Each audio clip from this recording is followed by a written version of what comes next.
بہنوں، ان 10 دنوں میں روزہ رکھنا بھی بہت بڑی فضیلت رکھتا ہے، خاص طور پر یوم عرفہ یعنی 9 ذی الحج کا روزہ۔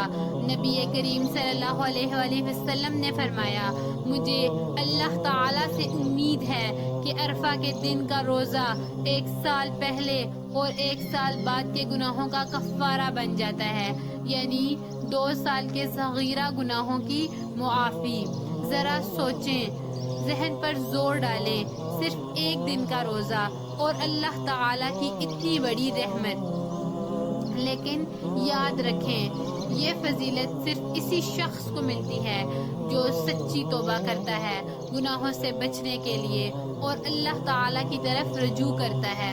میرے عزیزو، یہ دن ہماری زندگی کو بدل سکتے ہیں۔ ہو سکتا ہے اگلا ذی الحج ہمارے نصیب میں ہو یا نہ ہو سکتا ہے یہ ہماری زندگی کے آخری حج والے بابرکت دن ہوں۔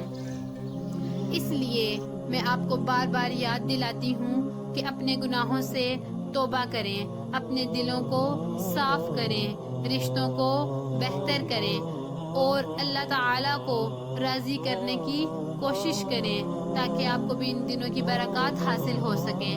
ان دنوں میں مانگی گئی دعائیں بہت زیادہ قبول ہوتی ہیں۔ یہ دن اللہ تعالیٰ کو بہت زیادہ محبوب ہیں۔ اپنی ہر حاجت، ہر پریشانی، ہر بیماری، ہر مشکل کے لیے اللہ سے دعا کریں اور یاد رکھیں، جو شخص ان مبارک دنوں کو غفلت میں گزار دیتا ہے وہ اللہ تعالیٰ کا بہت بڑا خزانہ کھو دیتا ہے۔ اللہ تعالیٰ ہمیں ذی الحج کے ان عظیم دنوں کی قدر کرنے، خوب عبادت کرنے، روزے رکھنے، ذکر کرنے اور اپنی زندگی بدلنے کی توفیق عطا فرمائے۔ آمین یا رب العالمین۔ میں امید کرتی ہوں کہ آپ کو میری یہ سادہ سی ویڈیو پسند آئی ہوگی۔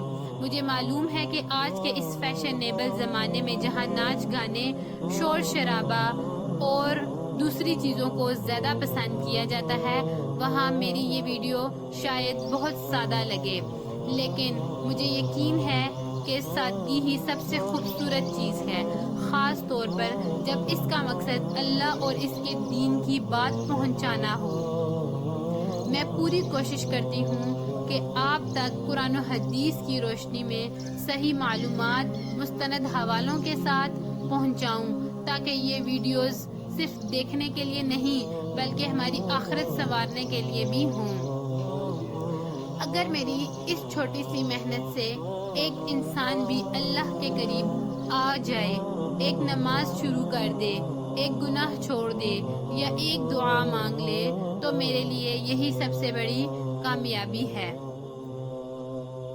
اپنی دعاؤں میں ضرور مجھے یاد رکھیے گا۔ جزاک اللہ خیرن۔ اللہ حافظ۔